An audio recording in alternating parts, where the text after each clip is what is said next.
Now, of all of you, which of you are in the play? Can you show me your hands? All right, like all of you are in the play. That's good. So there's not Sunday school today, but as soon as we're done, as soon as you've taken communion, you can go down the hall, find Miss Alicia, and she will start getting you ready for the play. In the meantime, who remembers what we've been talking about? No more David. Can you say, Daniel, that's right. Today is the feast day for Daniel. Chroniopola, Daniel. And also anybody else who has an Old Testament name. Except for the prophets. They get their own feast days. Everybody else, they get their Yorti today. The Sunday before Christmas. No clapping. Stop it. Okay. So Daniel, you remember last week we saw him and his friends, Hananiah and Azariah and Mishael. Fancy names, right? They were captured. The king of Babylon, who was named Nebuchadnezzar. Can you say Nebuchadnezzar?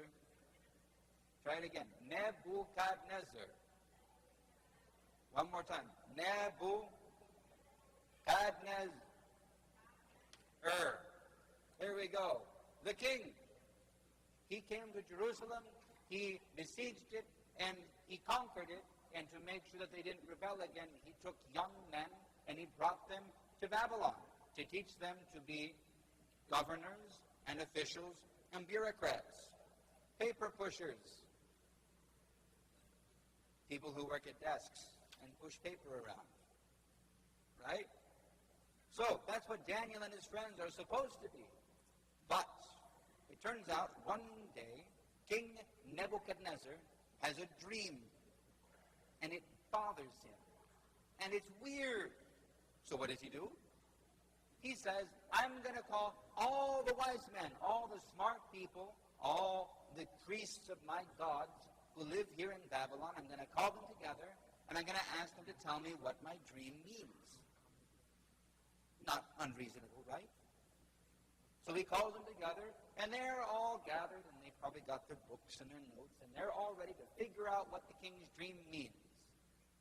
But I'm guessing he's cranky at them, too, because he says, I think you're just going to make something up. You're going to listen to me talk, and then you're going to tell me what it means, and it's not actually going to be any divinely inspired thing. It's just going to be from your own head. So I'm not going to tell you the dream, he says. And they're like, but, O king, how do you expect us to interpret your dream if you won't tell us what it is? Does that make sense, Maria? I don't think it makes sense. If you say, Father, would you tell me what my dream means? And I say, okay, tell me your dream. And you're like, no, you tell me what my dream was, and then tell me what it means. That's what he did to them. And then they say, that's not quite fair, Mr. King. And he says, fair or nothing. If you can't tell me, then you're all false prophets, false wise men, and I'm going to kill you. You have 3 days. So that's not great, right? So, what do? Well, they panic. They run around, and then one of them remembers that there's this young man, your guy, one of the Hebrews, right? One of the Hebrews is smart and wise and pious. So he goes to him and says, Daniel, can you help us out? So Daniel prays all night long. He doesn't eat, he doesn't sleep, he just prays. And he asks God to help him. And God does. So the next morning is the last day. All the wise men, all the priests, they're supposed to go in and, get their heads chopped off because they failed. But they go in and say, O king, live forever. We found a wise man, a young man from the Hebrews. And he is inspired by God and touched by the Lord, and he will help you.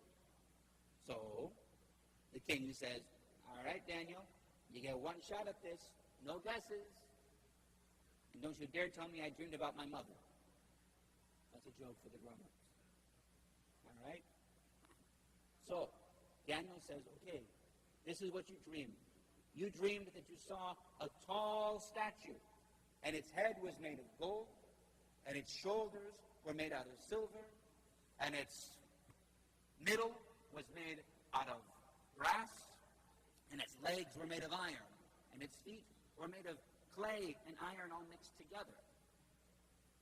And the king just looks at him like, because that was his dream. He got it right, because God told him. And the king said, that was my dream. What does it mean? You should get down. Get down.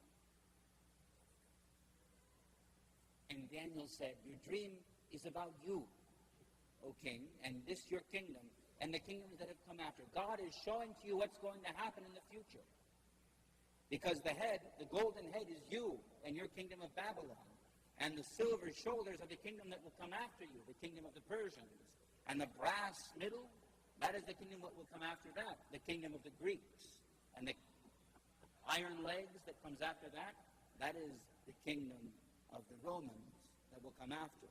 And then the mingled clay and iron that comes after that, that is the kingdom that will come after the Romans, which will be sort of like the Romans, but have all sorts of other things mixed in with them, like Germans and what have you. This is telling all of history up to this moment, this dream of Nebuchadnezzar. But Nebuchadnezzar says, but Daniel, there was one more part. There was one more piece. You didn't tell me that. And Daniel said, you're right. After you saw the statue, you saw a stone, not cut with human hands, and it came and it smoked, it hit into the statue and it shattered it into pieces. And then the stone grew up into a great mountain and it filled the whole world. And Nebuchadnezzar says, that's right. That's what I saw. How did you know that? And Daniel says, the God in heaven, the one true God, has revealed to me, and he told me what it means. Because after the kingdom of iron, God himself will set up a kingdom that no man has established. And it will fill all the world, and that kingdom will have no end. What do you think that is? Well, who came during the kingdom of the Romans? What are we about to celebrate? It's Christmas. Who's born on Christmas? Right. So this is a Christmas prophecy. How about that? Long wait, but you at least get a payoff at the end. This is a Christmas prophecy. Jesus is the rock not cut with human hands that comes and destroys all the kingdoms of the world and replaces them with what? The church. That's us. Right? So this is kind of going to be the end of our Old Testament stuff. We'll touch on it again. Next, in January, we'll start new things. But for now, remember Nebuchadnezzar's weird dream and the statue and the rock that comes from heaven without being made by human hands and fills the whole world, because that's Jesus, and it's time for Christmas, and it's time for communion.